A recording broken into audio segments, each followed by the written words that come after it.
Live from Dr. Henry Armitage Memorial High School AV room. Welcome to episode 120 question mark of the Horror Podcast. My name is Tyler and I run Signal Horizon, a magazine dedicated to exploring genre fiction in and out of the classroom. And I'm Oren Gray, and I write weird stories about monsters and movies and ghosts and sometimes all of the above. Very good. For those of you joining in for the first time, welcome to the Horror Podcast and welcome to Panic Fest. 2 years ago, I thought to myself, as a high school English teacher and a speech teacher, how could I better incorporate horror stuff into my classroom? And specifically, I knew that our kids loved scary movies. So why not meet them where they're at? So horror movies are here to teach us what they can. So the Horror Podcast was born as a way to gently encourage fans, audience members, teachers, and students to embrace their own inner monsters and explore some of the lessons horror has to offer. So every show that we have, all 119 episodes, are essentially broken down into three elements. What we're going to be watching, dark corners of the web, where we promote some free entertainment, horror entertainment on the internet. And finally, our essential question, which will take up the bulk of our time tonight. And we will do our best to answer that question and hopefully give you guys a little something to think about. This week, it's all about the class of 1999, which, if I believe, Warren, we were both a part of, yeah? I missed it by 1 year. I was 2000. So they had phased out all the killer cyborgs by the time I was graduating. That sucks. Yeah, right? Dude, that was the best year. Yeah. And that also is just one more way to remind me I'm the old man on this podcast. So awesome. 1 whole year older. Good. Dude, it feels like I'm 105 years old after this last year. So. Well, I was about to say, the last year was 105 years long. So, you know. Yeah.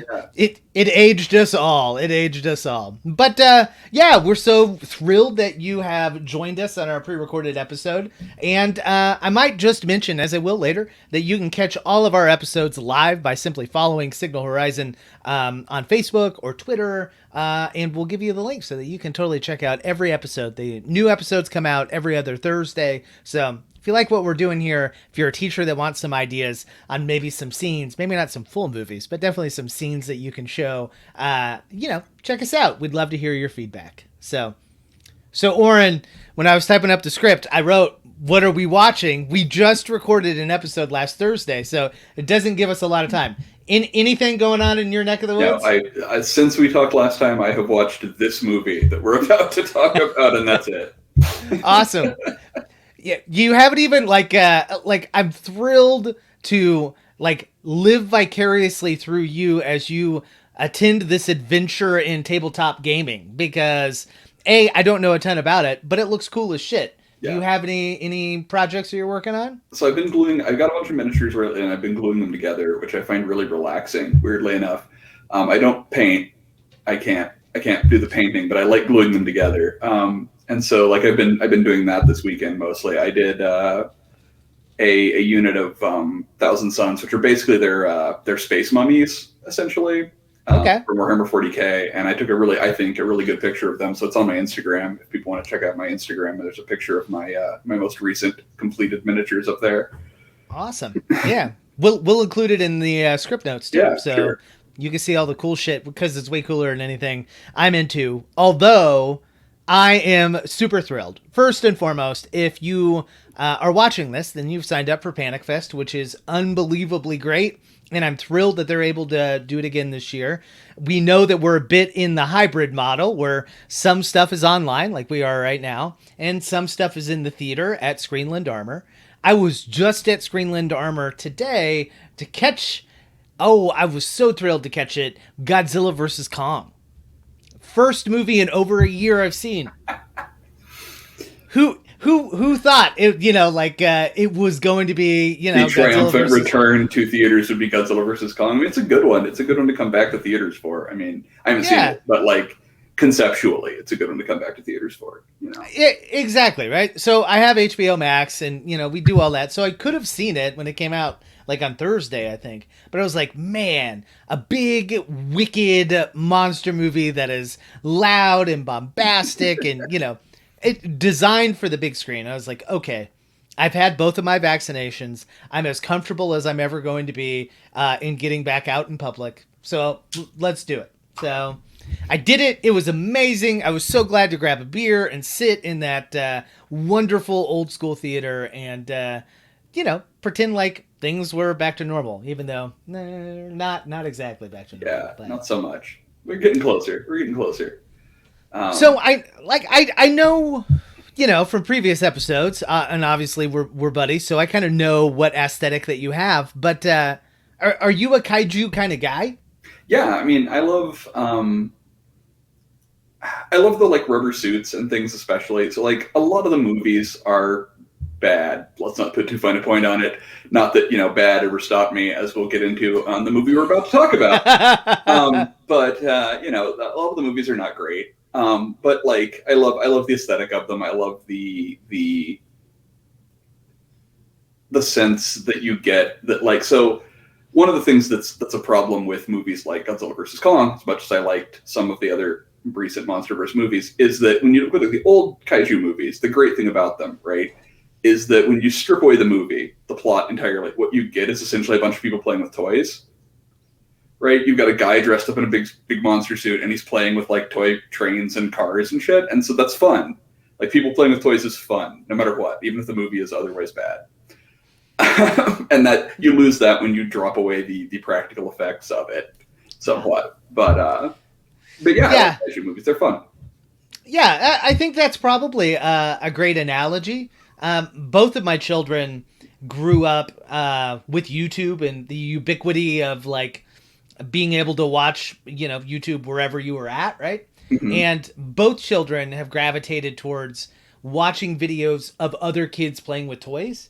And I didn't fully grasp it until you talked about just now, like watching people play with toys is kind of fun, especially if they're toys that you think are cool. I mean, so when I was a kid, and I still would if if the opportunity arose, I'm sure, I enjoyed watching people play video games more than I liked playing them. So I totally get things like Twitch, right? Where I don't do it, but I totally get it. Like I get the appeal of it. Of watching other people play video games, right? It's fun. Yeah. Especially if they're better at it than you. Yeah, definitely. If they're in the bottom line is I'm so out of the video game biz that they are. That's like everybody. Right. Yeah. It's fun. It's fun to watch other people play. It's fun to watch people have fun. Well, and if we're going to explode that metaphor a bit more, right? At least with this movie, spoiler alert, maybe skip 60 seconds ahead if you know nothing about Godzilla versus Kong, but like I think every trailer has already spoiled it. Mecha Godzilla is in this movie and is, at least for a little bit of the time, like a giant remote control robot, right? And I thought to myself, it's pretty cool. If I had the opportunity to drive around Mecha Godzilla, I might just do that, So, yeah. I mean, and he looks kind of like he's made out of Kinects or something. This new version of Mecha Godzilla, so yeah, why not? But I will say, to get to the kind of formal angle of it, I really enjoyed my time with the movie. It was like pretty much a tight run time. There wasn't a lot of. I think you had the review on Signal Horizon of Godzilla King of the Monsters, and like the Godzilla's badass in that movie, but the humans suck really bad. Like they're no fun, and their plot is boring, and you could have fixed so much of it by just getting rid of that one guy, but whatever. Yeah. So it's like everybody learned from that, and there are probably 6 lines uttered not about one of the monsters by a human being. And it's like, okay, so every motivation has to be driven by one of those 2 monsters. It's like, okay, somebody's learning, like we're getting there. Whenever Poochie's not on screen, people should be asking, where's Poochie? Yeah, exactly. Yeah. So, I would say absolutely go see it if you have the opportunity to go see it in a big, glorious. I think the name of the type of screen that they have at Screenland Armor is Iris, which which makes it like crystal clear and an absolute blast to watch anything that's designed for the big screen. So yeah, go see it. I think it's going to be out for a little while. If you feel comfortable doing that, go do it, man. Otherwise, you can check out one of a billion other movies that are playing here alongside us at Panic Fest. So yeah, I think my first time back in the theater since October will be one of the movies at Panic Fest. So very good. Which one? Just curious. I'm pretty sure I'm catching Censor, like, for sure in the theater. Beyond that, I don't know. I don't know what else I'm catching in the theater and what else, I'm still working that out, but I'm pretty sure Eli and I have worked it out. I'm going to catch Censor. So love it. Yeah. You'll have to tell me what you think. Maybe we'll run into each other. Yeah, we'll see. Okay, so tonight's episode ostensibly is about education. It's about high school, which is perfect for me. I've been in public education for 17 years. I've been teaching in various high schools for that long. So this is my shit. I absolutely love it. I'm part cyborg. I can't wait to rip bad students in half through the wall. Yeah. But before we get there, our dark corner of the web, the thing that we want you to check out that is entirely free, but really brilliant horror content, it comes to us by way of one of our favorite podcasts called Pseudopod. And what essentially they do is they contract out real horror authors, grab their short stories, and then have them performed with real voice talent so that you get really quality literature for free every week. And John Langan, who's one of my favorite authors. Same here. He's absolutely. He's just fantastic. He's got a great story all about the Mask of the Red Death, Edgar Allan Poe, and a classroom full of kids. And it's fantastic. It's super good. It's super good. It is episode 701. The name of the episode is Technicolor. So check it out. Tell us what you think. It's great. Good. Yeah. I love it. And I think really exemplifies why we like literature as much as we do, because that's one of those things that I just don't think you could ever adapt. No. For like a short film or it's just too weird and out there. I mean, I guess you could, but man, it would be strange. Like, yeah, I don't even know. Yeah. It would definitely be weird, but I think there's so much of the visuals, not to get too much into the story, but like it really is reliant on these pictures that are a little bit like color out of space, like they don't exactly make sense, but they kind of do. So yeah, it's like that magic eye shit, which in fact, I think Langan makes reference to the magic. Yeah. It's been a while and since I read it, but I hated those because I could never see it. I could never get my eyes to do that. So they'd be like, "Don't you see a submarine?" And eventually, I'd be like, "I see a freaking submarine, man." Fine, I see a submarine. There are 4 lights or whatever. Right. They were really torturing me, Jean-Luc Picard style. Oh, I see 4 lights. Yeah, it's good stuff. Who knew this episode would turn into Star Trek: The Next Generation? Probably most people that have at least listened to an episode or two. Okay, I think it may be time then to get to tonight's essential question, which is, what can the class of 1999 teach us about school safety? And before we get into the plot summary, let's take a look at our trailer for tonight.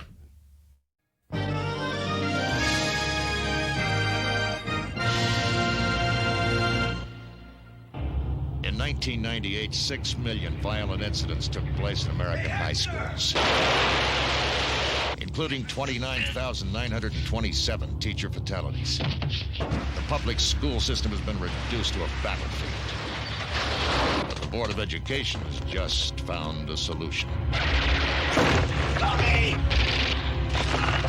The perfect solution. You're next, Mr. Cope. For the class of 1999. What are you? The class of 1999. These androids were supposed to educate the students. Battle droids, Miles. Battle droids. To graduate is to survive.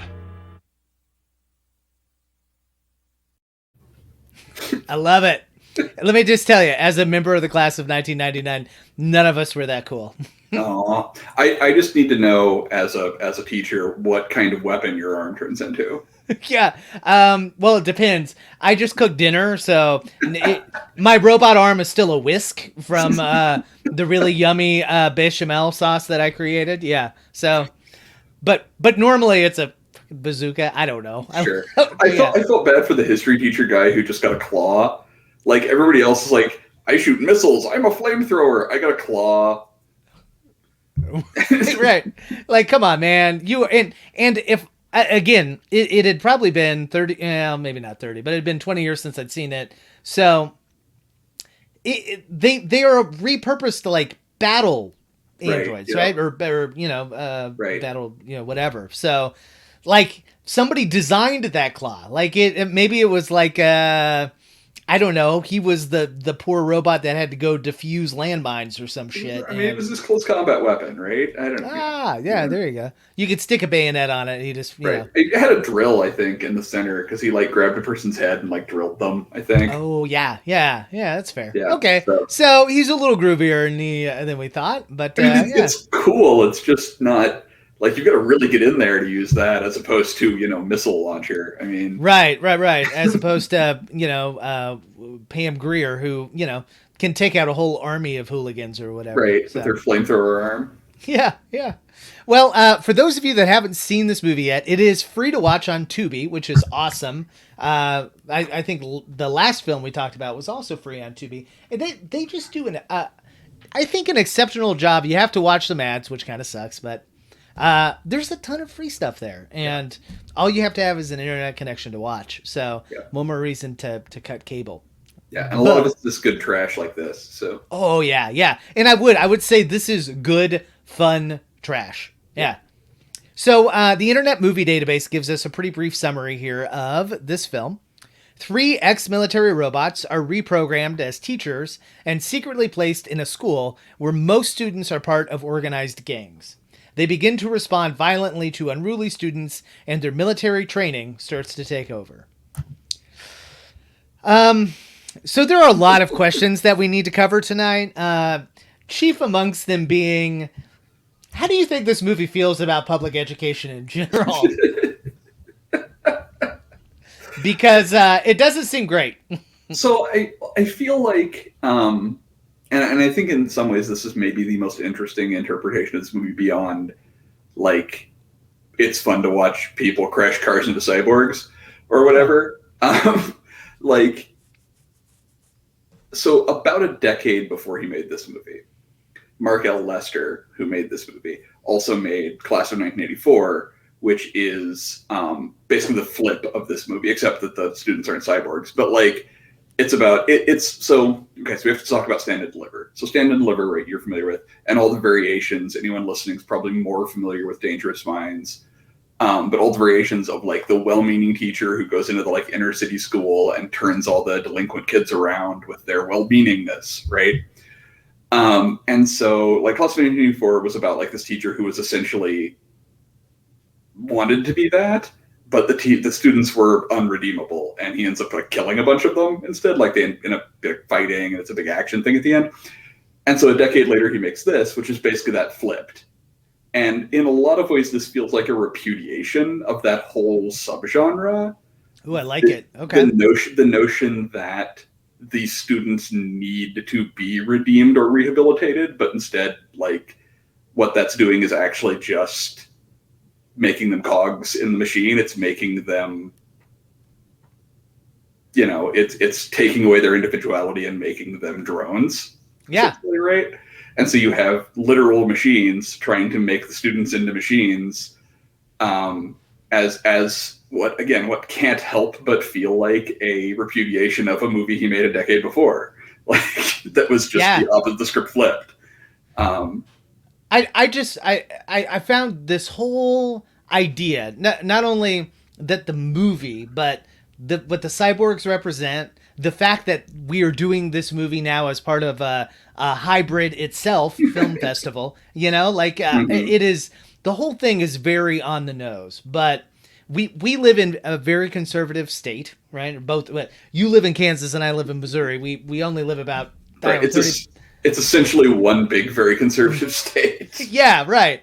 But like the treatment of teachers has been less than wonderful over this last year, COVID wise.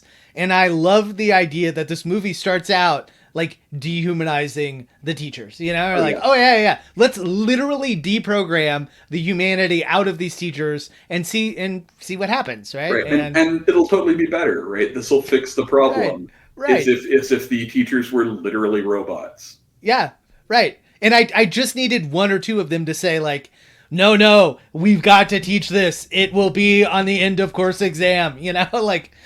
The state of Missouri says, or where are they? Oh, Washington, They're right? In Seattle. They're in Seattle, yeah. The state of Washington says I must get through this, you know, or whatever. And then blow somebody up with a bazooka. It's like, it would be perfect, right? Yep. Perfect. But I do think it has some really interesting things to say, even if like it happens by accident, you know? So, one of the things that I wanted to point out is the idea of the Panopticon. Are you familiar with the Panopticon? Yeah.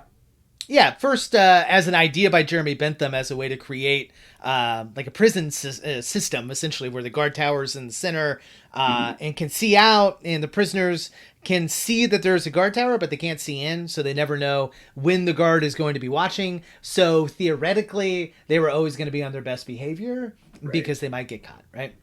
So zoom ahead like a couple hundred years, and Michel Foucault, who is a postmodern philosopher and rhetorician, makes the argument that the government creates Panopticon all the time, right? Uses the panoptic eye all the time, and makes the argument that it happens a lot in mental health and happens a lot in our school system. Yep. As somebody who watched my high school put up a whole bunch of security cameras in a central location that looks essentially like an octagon, right? I was like, wow, we are taking Michel Foucault very literally. And at least in this case, I mean, the teachers now are, essentially part of the state and have no free will to really make decisions anyways. Right. So I don't know. Is it fair? Was that your experience with high school? I mean, I don't know. Did you get blown up by a bazooka? I did. No, I don't know that I realized the extent of it, but yeah. I mean, to some extent, yeah. Of course, it was. It was everyone's.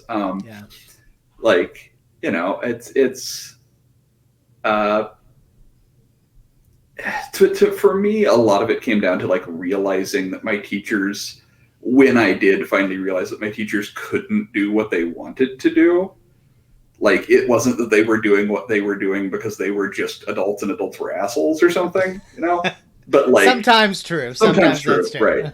But I had favorite teachers like everyone does, and sometimes I would realize that no, they're teaching this because they have to. They don't like it any more than I do. And that was jarring, I guess. Yeah. I think also Class of 1999 engages in some discussion about the role of the military in school systems generally. And that's been an area that has been really uncomfortable for me because I've had some kids that have graduated and gone into the military and have done a wonderful job, and it's been great. And I've also had some kids that kind of got pressured and didn't have a good experience. And I'm very conflicted with the role of the military in school in general. I'm not. Say it. I'm not anti people who are in the military. I am anti the military industrial complex, which is what this movie is actually critical of, right? Absolutely. Because there aren't any people in the military in this movie. You never see a soldier in this movie. You see literal robots, right? Mm-hmm. Yeah. It's not even, it's very on the nose about it. But when I was in school, I can remember in third grade, maybe, right? We would have soldiers come in and talk to the class. Sure. Yeah. about like how great it was to be a soldier, basically. Like they were trying to recruit third graders. Yeah. Well, there's ridiculous. Yeah. Like that's there's a fair amount of like hoorah, that kind of stuff right. that happens. I do think it's in a very important distinction that like our characters in this movie in particular, right? Stacy Keach, who plays ostensibly I think he's the head of the Department of the Defense of Educational Defense or something. Yeah, right. Yeah. But he operates much more like these kind of iconic corporate CEO types, right? I think he's actually the head of the like company that made the cyborg. Okay. I think. Anyway, like it matters. But he has the best bad guy like contacts, contact lenses. Oh my god, they're so ridiculous and great. I love them. Every time he looked at the camera, I like cracked up. It was fantastic. Yeah, it definitely felt like, hey, we got some of these. Let's see, let's try them. Let's put him in Stacy Keach and then bleach his hair just white as shit. Yeah. He's a strange dude, but I do think highlights that connection between the military, but also these private companies that are making millions and millions of dollars off of selling these technologies, not only to like local police departments that we see like happening right now, but also like theoretically in schools. You got to have surveillance and all that kind of stuff, and I think they've included that in all of these schools, or at least in this movie. Yeah, and like in real life we have trickle down of that kind of stuff into all sorts of things where like movies make deals with the armed services to feature armed services things in their movie, and you've got product placement that way, and you've got video games that do the same thing, and just like there's levels and levels and levels of this like interwoven stuff. So I think it works to have them be repurposed military cyborgs, besides just to give an excuse for them to have bazooka arms. Yeah. Well, any excuse to have bazooka right arms. I mean, if I was going to make a teaching robot, I'd give it a bazooka arm.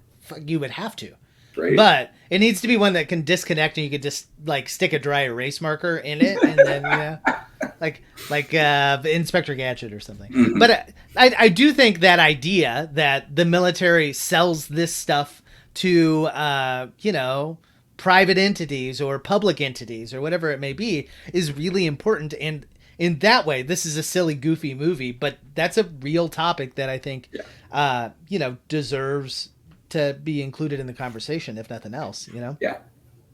I mean, I feel like this gets lumped in a lot with movies that were Terminator knockoffs, right? Because the robots are cyborgs, they've got or androids, I think they call them, but they've got the humanoid exterior, right?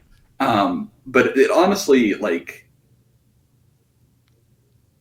I don't know, spiritually has more in common with like RoboCop, right? Its politics are more closely aligned to RoboCops than Terminators, where it is very, very critical of capitalism and corporate interest and the corporate / military partnership that exists, and the way that trickles down into state-run infrastructure.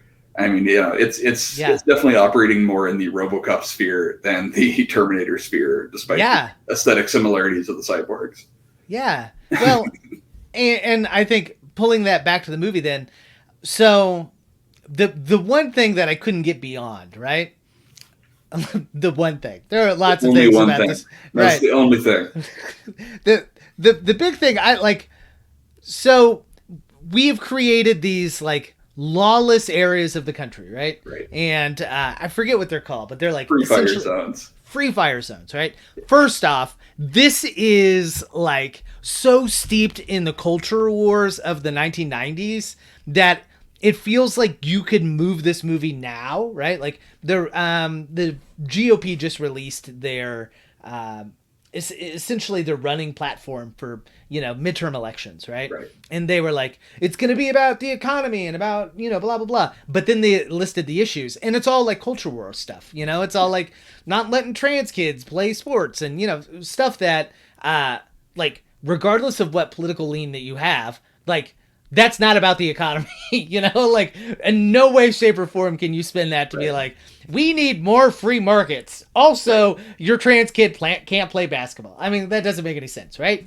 So, like, the idea that there are these lawless areas is right out of a playbook from, like, 2010, where, like, the right, far right in Europe were like, there are too many, you know, Muslim immigrants, and they're creating their own societies, and a bunch of other hogwash that wasn't true. But they had, like, literally used the term no-go zones to describe that. So the first time I saw that, I was like, oh, shit. Yeah, no. And you could totally move it over to right now and just, like, okay, so change gangs to Antifa, right? Right, yes. And change drugs to, I don't know, hormone blockers or something, right?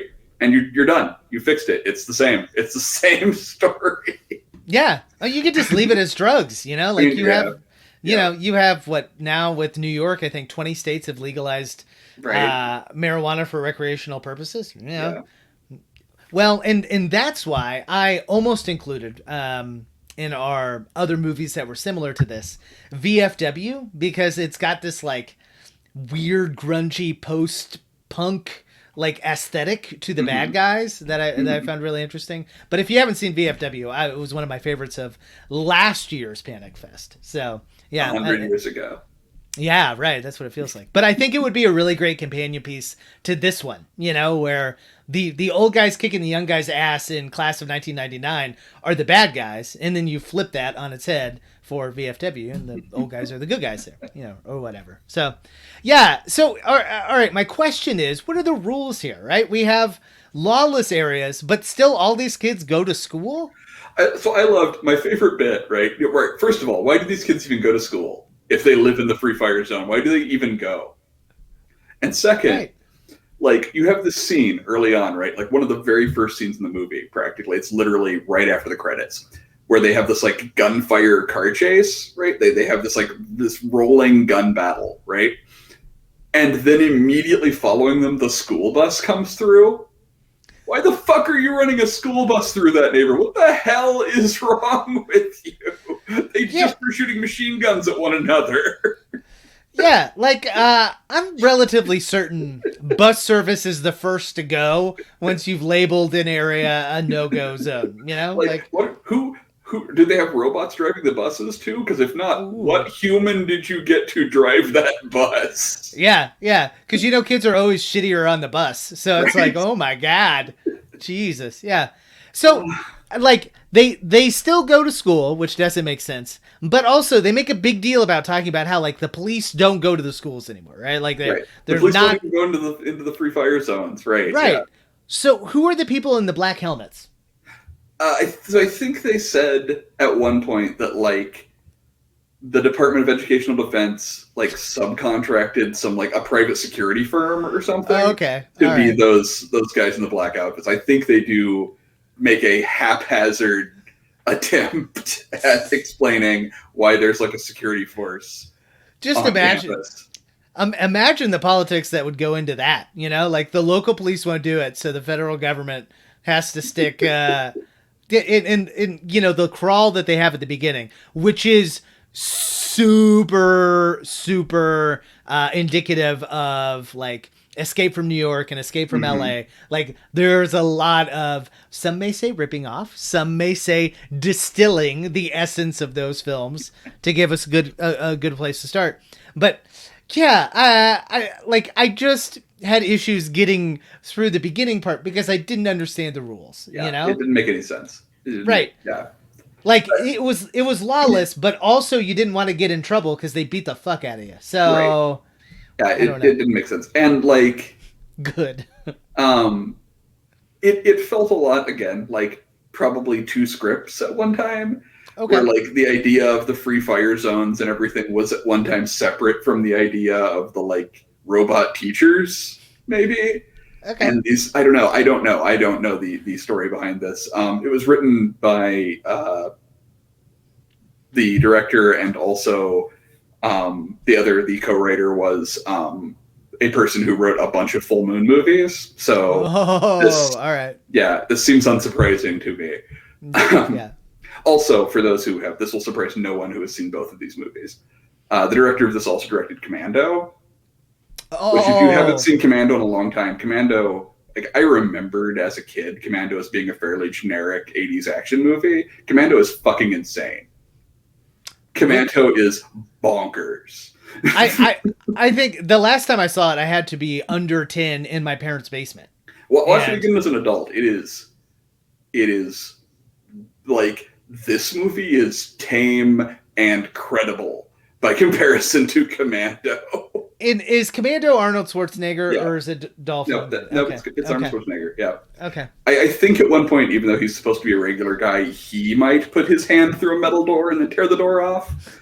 I think. Nice. I mean, it's bonkers, that movie. We'll have to we'll add it to our script list here. So if you want to see equally as bizarre movies, check it out. Okay, so one of the segments that we have towards the end of the show normally would be 4 movies, where essentially I pick 2 movies and Oren picks 2 movies that we think would either play well, would go great with a double feature, or simply would be kind of more of the style in the vein of the movie that we've talked to you about tonight. So, Oren, what are your 2 movies? Well, I picked Class of 1984 because I talked about earlier why. Yep. And it's also pretty good. And then I picked Chopping Mall, which is another movie about kids being murdered by robots that are supposed to be providing security at a basically public space. I like it. All right. Very good. Yeah, Chopping Mall is great. And another one, the Screenland Armor, every Thanksgiving encourages people not to go to Black Friday, but to come watch Chopping Mall in their big theater. So, yeah, that's high quality. Okay, so my 2 movies would be Slaughter High, namely because it's got this great kind of high school aesthetic, but it's also goofy as hell, and it's got pretty interesting side characters, and the villain's great in it too. So, but also I picked The Faculty, and here's why. It's one of my favorite movies of all time. It's just, and I would say it's a guilty favorite. I recognize it's not a perfect film, but it's just super fun. And, I'm working on a book, nonfiction book long term, but it is surprising how in the subgenre of high school horror, how few times the teacher is the monster and not necessarily a victim. Right. And at least with these 2 films, you have the teachers exacting some revenge on the hooligans that are, typically the ones causing all the grief. So I think at least in that way, it plays pretty well. So yeah. I mean, I was thinking about this when we were putting this episode together, like how few, like, there's a lot of movies that are essentially the stand and deliver, only the teacher has to murder the students, essentially. Like, you have The Substitute, you have Class of 1984, there's a number of others where, like, a firm hand won't do it, you have to actually kill some people, right. And by people I mean children. Right. But there's not a ton, like you said, of movies where, like, the students have to fight the teachers because right. the teachers are trying to hurt them. Which right. is absolutely a thing that I think every student both kind of fantasizes about, but also, like, fears in some ways, right? Like, we're afraid of our teachers to some extent because they are authority figures and have power over us and are unpredictable and blah, blah. No, and I think to get back to something we mentioned earlier in the episode, like, that's absolutely what Michel Foucault makes the argument. Ultimately, is power structures generally should be deconstructed, but the power relationship between student and teacher is super problematic and really difficult for students that may have oppositional attitudes already, or maybe great kids just have shitty teachers, like, to actually grow and learn. So, right. Yeah, I like it. Yeah, I mean, and essentially, like, again, not to badmouth teachers to one, but, like, go for it. No, I've heard everything this year. When you get right into it, like, school is essentially like a gothic power structure, right? Where, you know, one of the core underpinnings of the Gothic novel is that the protagonist is always in a power structure disadvantage, right? They're the help that comes to work in the big fancy manor house. They're whatever. And you know, school is inherently that, right? The teacher, literally to the student, as far as the student can tell, the teacher has functionally unlimited power over their lives while they're in the school. Yeah. Well, and to explode that idea maybe even further, I might make the argument that schools are just as likely to be big haunted houses as, you know, any other building might be, right? Which is why historically, kind of teenage horror movies at least partially take place in high schools. I mean, hell, Nightmare on Elm Street, I think Freddy was actually burned in the boiler room of the school, right? I don't remember if he originally was or not. Like, that's definitely how we all remember it. I don't actually remember if that's what actually happens or if that's... I don't remember. Yeah. A huge chunk of it does take place in the school. Absolutely. Right. Yeah. And, you know, and when you think about it, it makes sense. We spend, the majority of our waking time in school, right? We're there more than we're in our houses when we're awake. Yeah. And of course, our narratives are going to take place there, right? I mean, yeah. Well, and in that way, I appreciate any time, even with as schlocky and goofy as this film is, it's offering some nuance to that traditional story. So, hey, man, more power to it. Yeah. Now, that being said, every episode we like to bring somebody else on to give their take on this film, and that someone is always the anonymous Letterboxd user who leaves a 0.5 star or a 1 star. In this particular instance, our anonymous Letterboxd user has left a 1 star review of this fantastic film. Do you want to read it, or do you want me to? I can do it. All right, do it. All right, so it's a fucking travesty. I was obsessed with Ninja Turtle in 1990 instead of this beautiful, grimy nightmare. There's very little of merit worth discussing, but the fact that it was filmed on location in Seattle was a big plus. Also, shouts to the level of cynicism that imagines the end game of education as cybernetic surplus war equipment versus teenage drug gang warlords in a hot war. Strong recommend. Tremendous performances all around. 1 star. That's a glowing 1 star review there. I appreciated. He's like, I'm going to recommend everybody see this movie, but it's going to be a 1, I can't elevate my star rating with it all. But I like, sometimes we will feature a Letterboxd user that doesn't get it, right? Like there's just a dumbass. This person seems to get it. Yeah. Yeah. I love the end game of public education being that. Yes, that's perfect. So, that actually reminds me of something I wanted to bring up, which is that, again, we talked about this when we did Split Second recently. Mm-hmm. It is telling to me, again, that this movie was set in 1999, right? It was made in 1990. This is what they imagined the future 9 years away. Yeah, 9. Yeah. That is a level of nihilism like that we only had in the 90s, right? Was within 10 years, lawless gang zones and cybernetic murder teachers, 100%. It is amazing to me in looking back on that era, late 80s, early 90s, like the number of movies presented in a dystopic future, and we're not talking hundreds of years. We're talking 10 or 20. Yeah.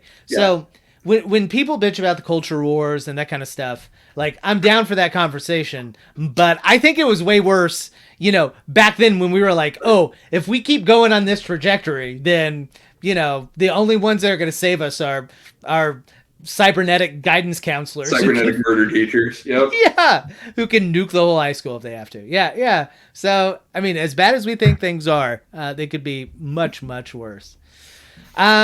Anything left to say about the class of 1999, Oren? So I only have one thing left to say, and that is, so throughout this movie, there are a bunch of signs on the walls everywhere, just like you have in real schools. And one of those signs, I wrote it down. One of those signs, where did I put it? Okay, one of those signs says, "Whack keeps your school a safe place to learn." I need to know more about Whack. I need to know what it is. I have two theories, okay? Number one, that one of the gangs is called Whack. Sure. Of which case that would be the worst gang name ever, right? Like, what do you belong to? I'm a part Whack. of Whack. Yikes! So right? Our two actual named ones were like what, the Blackhearts and the Razorheads, I think. Right. So not a whole lot worse. Yeah, you could be a Blackheart, you could be a Razorhead, or you could be Whack. Yep. Yeah, right. Or I thought maybe it was like one of those designer drugs, and it was just the argument like you needed to load yourself full of whack and like people would get along more, which I think kind of makes sense, maybe. Sure. Yeah. But why? Like those looked like official school signs. Yeah. Those weren't graffiti. Yeah. Well, and then my own pet theory is that because anybody that's participated in public education for more than a year or two will know every year is full of brand new initiatives that typically all have some sort of letter abbreviation. Stupid acronym. Yeah. Right. So like this year, make sure that you write your whack on the board, like in whatever it is. So yeah, in my mind, like the entire school has fallen apart. Okay. But this, like, the building principal is still like, oh no, we are still going to have our educational initiatives every year, despite the fact that 12 teachers died in their classrooms last year. That is my own pet theory. That the whole world seems like the most reasonable. Yeah. Yeah. That's, whole world's gone to shit, but you still have to write your essential question up on the board so that everybody knows what's going on. Yeah, I love it. All right, Oren, where can they find more of your stuff on the interweb? I am Oren Gray on Facebook, Twitter, Instagram, Letterboxd, where you can come make fun of my Letterboxd reviews if you want to. And fun. So on, and at orangray.com. Very good.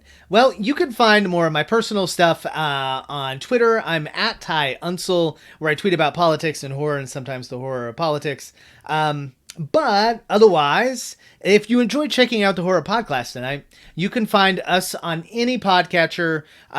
But we would love it if you could like and subscribe, give us a 5-star rating. We always need all the help that we can to, kind of boost our own signal, if you will. But we would also appreciate it if you go to signalhorizon.com, check out the content that we have there. We have a YouTube channel where you can catch some back episodes of the Horror Podcast. But if you follow us on Facebook or Twitter, we will have all the live episodes that you could possibly shake a stick at. We're always looking for film recommendations, for audience feedback, or if you want to write and you think that's your bag, you can send all of those inquiries to Tyler at signalhorizon.com. So I will answer whatever email that you send, even if it's like, hey, you suck and you need to cut your hair, which, would essentially be what my 14-year-old tells me every day. That's not really true. He saw King Kong with me, or Kong versus Godzilla today, and totally dug it. So, that was cool. So next week, you see what we're talking about next week, Oren? I did. Yeah. Next week, we would love it if you could have a great time at Panic Fest. See all the wonderful movies that you can in person in Screenland Armor, if that is your bag and you feel safe. Otherwise, check out all of their virtual content. But check us out this next Thursday. So it would be essentially like the 15th, I believe. Thursday at 7 o'clock, we are going to be talking about the movie Popcorn. Yay. So it's good. Yeah. We all say it's time to go back to the theater if you've been vaccinated, if you feel comfortable, and there's no better way to get reintroduced to your theater than checking out the classic horror film Popcorn. So until we see you next time, have a great time at Panic Fest. Have a lovely weekend. Class dismissed.